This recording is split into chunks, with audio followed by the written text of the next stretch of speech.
made with some beautiful in-season ruby red grapefruit. And the recipe is from Life Changing Food. So this cookbook came out in 2017, and this is probably my favorite recipe in the book. So good. My parents lived, before I was born, they lived in South Texas, and this recipe is a favorite in South Texas in ruby red grapefruit season. And you'll see little barbecue joints serving their version of the grapefruit pie, and it can be different. It can have cream cheese layer or not, and it can be, you know, all different types of ways of making it. I really just think this is such a delicious way to eat grapefruit. A lot of people are a bit scared of grapefruit because they think it's really bitter, but when you take the pith and that thin skin from between each segment, when you take that away, you get beautiful, sweet, juicy grapefruit segments, and that's called filleting the grapefruit. So that's what I'm going to show you today, how to fillet the grapefruit, how to make this delicious pie, and I'm going to show you a couple of different versions. So you can make a grain-free, dairy-free version, or you can make a grain-free version with cream cheese, and both of them are absolutely delicious. So I think you're going to love this. Enjoy. Okay, so we're going to start off by making an almond meal pastry. This is super simple. There's only a few ingredients. If you have never made pastry before, you cannot mess this one up. It's so easy. You just chuck all the ingredients into your mixer, blend it up, and you're done. So I'm going to bake the pastry without any filling in the oven and get that ready, and then we'll set that aside to cool, make the filling, and then assemble the pies. It's a really easy recipe. The hardest thing is filleting the grapefruit, but once you get the hang of it, you'll be fine. And don't worry if it's a bit messy, because it will still taste amazing. All right, let's make the pastry. Preheat the oven to 180 degrees Celsius. I use fan forced. So we need 300 grams of almond meal. I prefer to use blanched almond meal because you get a smoother texture and a whiter kind of pastry that looks more like traditional pastry. Add 2 eggs. You can do an egg-free variation with chia eggs instead if you prefer. Just a pinch of salt, and then you can use either ghee, butter, or coconut oil. I'm using 60 grams of unsalted butter. If you use salted butter, just don't add the pinch of salt. If you want to use coconut oil instead of butter to make it dairy-free, you just need to use 30 grams of coconut oil rather than 60 grams, because coconut oil sort of ends up crumbling a bit more if you use too much, whereas butter holds together better. So that's it. We just mix that up now and you'll have your pastry. And of course, this can be done in a food processor or by hand. So just mix it until it's smooth. Okay, so scoop that out onto some baking paper. And you can see that's already easy to work with. Like, you could totally go ahead and make the pie crusts straight away. But if for some reason yours is a little bit soft, then just chill it in the fridge for a little while. So just fold it up in the baking paper and then pop it into the fridge. Okay, so we've got our pastry here. I'm just going to divide it roughly in half. Okay, and set that half aside. Okay, so we need baking paper. We're going to roll out the dough between 2 sheets of baking paper. So just form it into a ball first and flatten it a bit with your fingers, and then put another sheet of baking paper on top and use your rolling pin to just roll it out to fit your pie dish. It should be about 2 to 3 mils thick. Just roll that out. And don't worry if it's a little bit messy, because we're going to, on the edges, because we're going to sort that out. Peel that top layer off. So I usually just grease the pie dish with a little bit of coconut oil or butter, and that way the pastry is less likely to stick in it when you try to cut your pie up and serve it. Just grease that a little bit. And we're just going to take that rolled out pastry on the paper, leave it on the paper, and flip it over into your pie dish and press it down. And then you can peel the paper carefully off. And it may crumble in the edges sometimes a little bit, but that's okay because you can just press it back together. There we go. So if you see any bits that need a little more dough, if they're a bit thin, just press them on. It's all good. And then what I do is I kind of just get the edges and fold them over so that the top edge is a little bit thicker. So just press it down or fold it down depending on how much is there. And once you've got it even all around, then you can start crimping the edges. And you can either use a fork or you can use your fingers. This is what I call meditative cooking. I love working with pastry and I love just taking my time and making it look really pretty. So even that out so that the sides are an even thickness all around.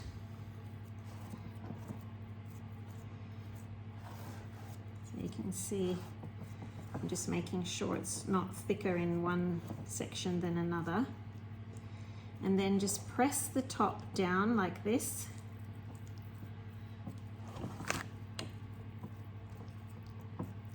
So that you've got a flat edge. And you can just leave it like that if you want to, or you can make little scallops with your fingers. I'll show you how to do that. As you can see, this pastry is super easy to work with. Just yeah, don't be scared of it. All right, so now we're ready to crimp the edges. So just use your fingers and press like this, and then press down with your thumbs. Try and do it a little bit closer here. Press like that, and then like that. So sometimes I'll just go all the way around, pressing the two fingers, my two forefingers against the sides to pinch it together.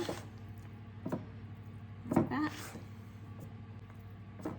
And it will sort of push up a little bit when you're doing that, but when you're done, just press the edge down with your thumb like that so that it's even, and you'll get that lovely shape along the top. This looks a little bit fancier than using a fork, but you can totally use a fork if you prefer. We will need a fork now to poke some holes in the bottom of the base. That just helps it not to puff up too much in the oven. Okay, so that's what it should look like when it's done. And we're going to do the same thing in the other dish. So there's a couple of options with this pie. You can just make one pie using half the pastry, and you can freeze the pastry for another day if you make a full batch.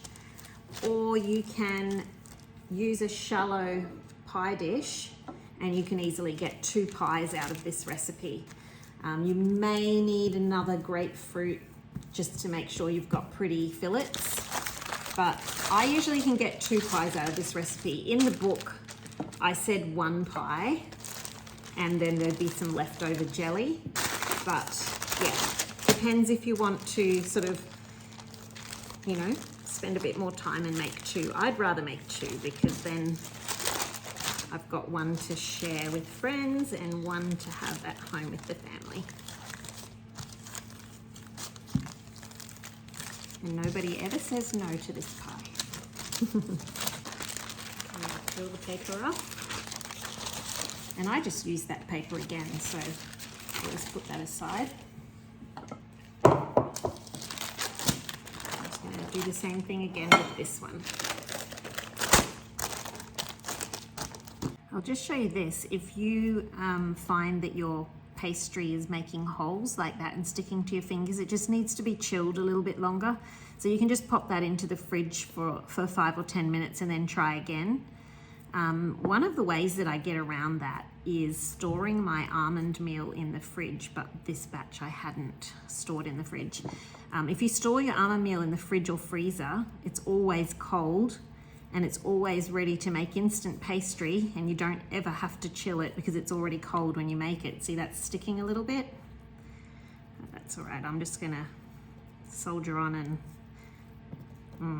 I may have to chill that a little bit. Okay, there we go. We're done now and they're ready to go into the oven. So into a 180-degree oven for about 15 minutes, 10 to 15 minutes, depending on when it just gets a little bit browned and it's cooked through.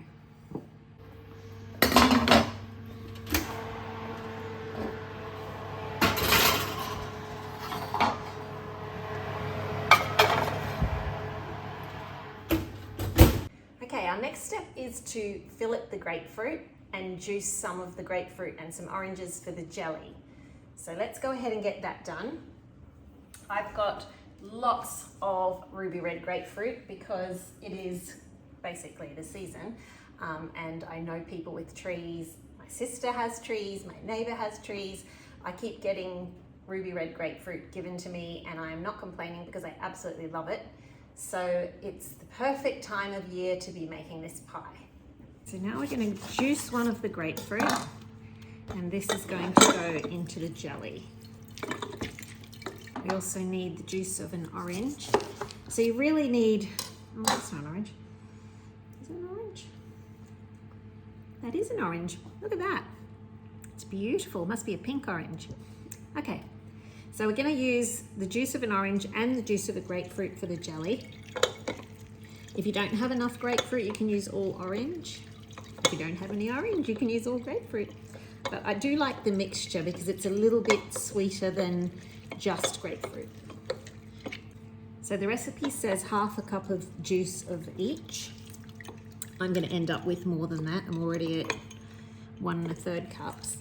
But that's all right, because what I do with jelly is just adjust the ratio and make extra jelly, and then I just pour the extra into a tray, and once it sets I cut it up into cubes, and it's just a lovely snack, and you can have that in the freezer. You don't have to keep it in the fridge. So then you've got little jellies on hand for snacks. To show you these jellies, these are some that we made the other day. So they're just the grapefruit and orange jellies. They've been in the freezer and I've thawed them out. So you can see they are perfectly fine, frozen and then thawed, and really good to have on hand. So make extra jelly if you like. So we've got basically, well, nearly 2 cups here, and the ratio in the recipe is 1 tablespoon of gelatin per cup of juice. So that's really easy to remember. So if you end up with more, you can just adjust to suit. So I'll do 1 3/4 tablespoons of gelatin. So I'll move over here to the Thermomix, and I'm just going to use that for cooking my jelly. Let's pop the juice in, gelatin 1 3/4. The honey is to taste. I use 1/4 cup or about 80 to 90 grams for the recipe, but since I'm pretty much doubling it, I've just got a little bit over 1/2 cup here, which would be 180 grams. But you definitely can adjust that to taste. There we go. Gelatin, juice, and a bit of honey, or you can use maple syrup. And we're just going to cook that for 10 minutes at 100 degrees, speed 3. If you're not using a Thermomix, just simmer this on the stovetop until all the gelatin and honey are melted, and then it's ready.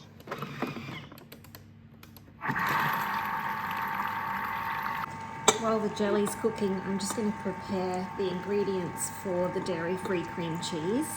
So this one's made with cashews, raw cashews, lemon juice, a little bit of vanilla and some water. And we're going to use the dairy-free cream cheese on one pie, and we'll use a traditional cream cheese on the other one. You can also use labne, which works beautifully if you make your own yogurt. or even if you don't, you can drip yogurt through a nut milk bag or through a double layer of muslin. Set in a colander over a bowl in the fridge for like 24 hours, sometimes less, and you'll get a beautiful thick yogurt cheese, which is called labne, and you can use that on the base as well. Basically, the layer of cream cheese seals the pastry on the base and stops the jelly from making it soggy, and it also just creates a really beautiful foil to the tartness of the fruit and the jelly. You get the creaminess and then you get the crunch of the crust, and it's just an amazing combo. Okay, the pies are ready, the bases. That was about 13 minutes.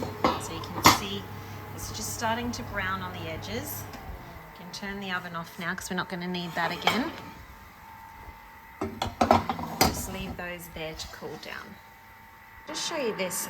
It still says that there's 5 minutes to go, but the temperature's at 85, and once it gets to 80 degrees, you can pretty much stop because the gelatin will be all mixed through. So it won't be grainy. What's the word? Melted. So let's have a look. Yeah, so I think that's fine. We're just going to set that aside to cool, and then we can make the cashew cream cheese. So we've got 200 grams of raw cashews.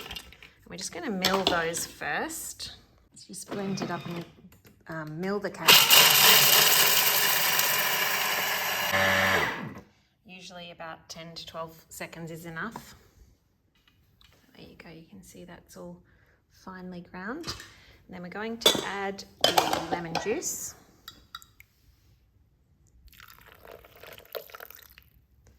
And a little bit of vanilla. So I'm using vanilla powder. You can use vanilla extract if you like. I usually find with extracts and powders and pastes, you use a lot less of the powder than you do of the extract or paste. So I usually halve it or even quarter it. And we need 80 mils of water. And then we just need to scrape that down. Put that all down into the bowl. And then we're going to blend it until smooth. And you may have to stop and start and scrape it down. Just on speed 4. So I'm just going to scrape that down and give it a bit longer until it's smooth. Okay, here we are. So I usually just pop this into the fridge to set a little bit because it's going to be firmer once it's cold. Okay, so there you go. That's the cashew cream cheese. Okay, so I'm going to pour the jelly into another jug so I can use this. So I've got a block of cream cheese. I'm just going to pop that in there and blend it up. And I'm just going to add a tiny bit of vanilla. This just makes it easier to spread.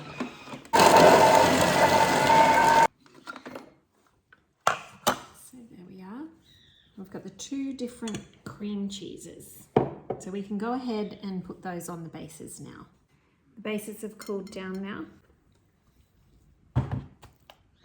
This is the dairy cream cheese. Just spread that across the base. So I'm using a whole block for, is that 250 grams? For 1 pie. You don't need any sweetener added to the cream cheeses because the jelly is quite sweet. Okay, so there's the cream cheese one. We'll put that aside. And we need the cashew cheese. There we go. This is the cashew cheese. It's softer. It's a lot easier to spread. And you only really need about half a batch. You can use the whole batch of the cashew cream cheese if you want to, but it is a lot, so you can reduce it a bit if, oh goodness sakes. If you're just making a shallow pie, I'd just use half the batch of the cashew cream cheese. You can obviously make 2 pies with that 1 batch. Okay, so there we go. Okay, here's how to fillet the grapefruit. So you need a nice sharp knife. I like to use one with a sharp point because I just find it easier to get in under the skin. And a smaller knife is better than a bigger knife in this case. First, cut off the two ends of the grapefruit, like so. And then, following the curve of the grapefruit, slice the skin off in strips. So you're going around the sides from top to bottom and slicing off the skin all around the grapefruit. You want to get as much of the pith off as you can without removing too much of the flesh. So there, I'll just go over that until the white's off. Then turn it over and just double check that you've got it all. You can see why you need a sharp knife. Okay. And then we just need to open it up. So pop your thumb in the middle and pull it apart at one of the seams, like that. Open it up. And see, you get that beautiful fillet there of grapefruit. You get this segment that's got no skin. See that? That's what you want. So that's what we're going to use on top of the pie. Now to get the next piece, you slip the point of the knife in under that thin skin membrane and slice like that. Open it up, pop your knife under the edge. That's how easy it is. Beautiful. And then you don't have any bitterness because all the bitterness is in that skin and in the pith. Sometimes you'll find it sticks a little bit and you just have to cut it, and that's why you need a nice sharp knife. And then just wiggle it under the edge and slide it off. Oops, somehow I've gotten two there. Sometimes that happens, you'll find like that happens. If you end up with bits like that, don't worry, just put them aside because you may still need them to fill space. I have a tendency to eat all the messy bits when I'm doing this recipe because I just love grapefruit. Okay. So you'll have, the recipe says, I think, let me see. The recipe says 5 grapefruit. We've used 1 for the jelly, and so you've got 4 to play with. You may not need 5, but if you find it difficult to get the pieces, to get the hang of the filleting at first, then you may need 5. So I'll be using 5 because I'll make 2 pies with it. We're nearly there. Be careful not to cut yourself. Always move the knife away from your hand. So it's quite therapeutic, this kind of cooking where you've got to take your time, slow down, be patient. It's a bit of a mindfulness exercise. And it's very rewarding in the end when you get to eat the results. So just be careful and don't rush because otherwise you will break the little fillets. Take your time.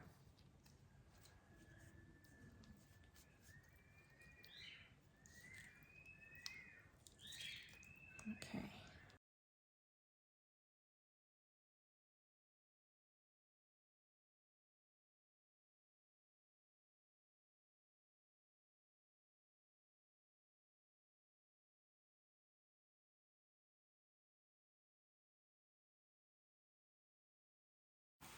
Right, so we've got our filleted grapefruit here and we're going to start arranging it on top of the cream cheese layer.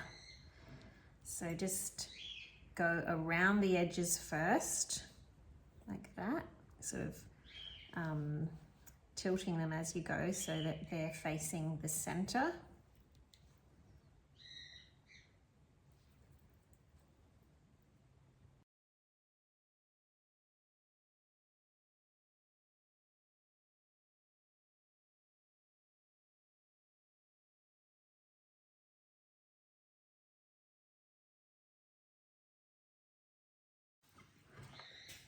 Okay, so if you have some large pieces and smaller pieces, just make sure that you use the larger pieces on the outside edge, because you'll find that the smaller ones will fit better in the middle. So we've got a few little ones here. And if you want to, you can change direction for the center. Sometimes it's hard to fit them. There we go, how's that?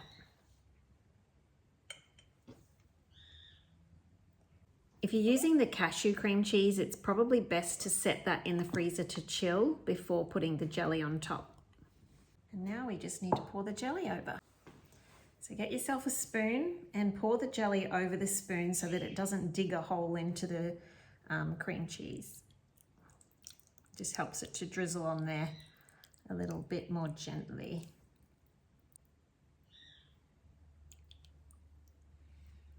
Okay, so you only want to fill the jelly to the edge of the crust, no further. And now you need a nice flat surface in your freezer or fridge to set that, because you don't want it to tip or you're going to have a wonky jelly. Nobody wants wonky jelly. All right, I'll be back soon to show you the finished product. Any bits that are left along with any jelly can either be set into a flat dish and cut into cubes like I showed earlier, or you can just pop it into a bowl and you'll have a lovely jelly that you can serve. And we're done. Here's the finished pie. Looking amazing. And when you slice that, you get the layer of cream cheese and the layer of jelly and fruit.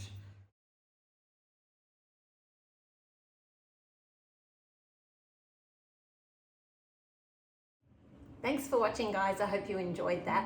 If you want to make this recipe, you'll find it in the notes below, or of course in this cookbook, which is available at quirkycooking.com.au, both as a book and as an app.